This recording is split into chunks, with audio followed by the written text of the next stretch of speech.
Mapaparami ka nga lang ng kanin, hinay-hinay lang ha. Panalo talaga. So mahilig ka rin mag-crave pag midnight na. Huwag ka na magluto, ito na lang ang gamitin mo. Pure taba ng alimasag. Crab paste ni Clis Netizens. Ito lang naman yung trending na sobrang dami ng bumili at baka ikaw na lang hindi nakakatikim. Kung di ka mahilig sa maanghang, pwede ka dito sa original flavor, pero dahil mahilig ako sa maanghang, itong spicy yung favorite ko. Kailangan mo lang mainit na kanin, pwede mo din siyang pigaan ng kalamansi at ready to eat na. Tikman natin. Konti lang, di mo kailangan damihan. Ibabaw mo lang na ganyan sa kanin, na bagong saing. Kahit bahaw, palag na yan.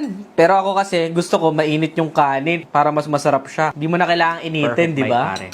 Ang sarap! Panalo!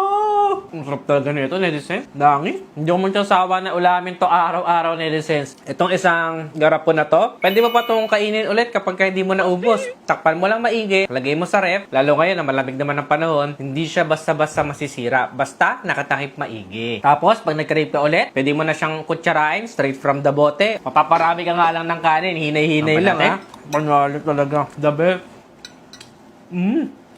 Dito ako napaparami ng kanin eh. Kayo nang bahala mag-check out kasi baka mamaya maubusan pa kayo. Clis Original Crab Paste. Legit, taba ng alimasag. Check out na!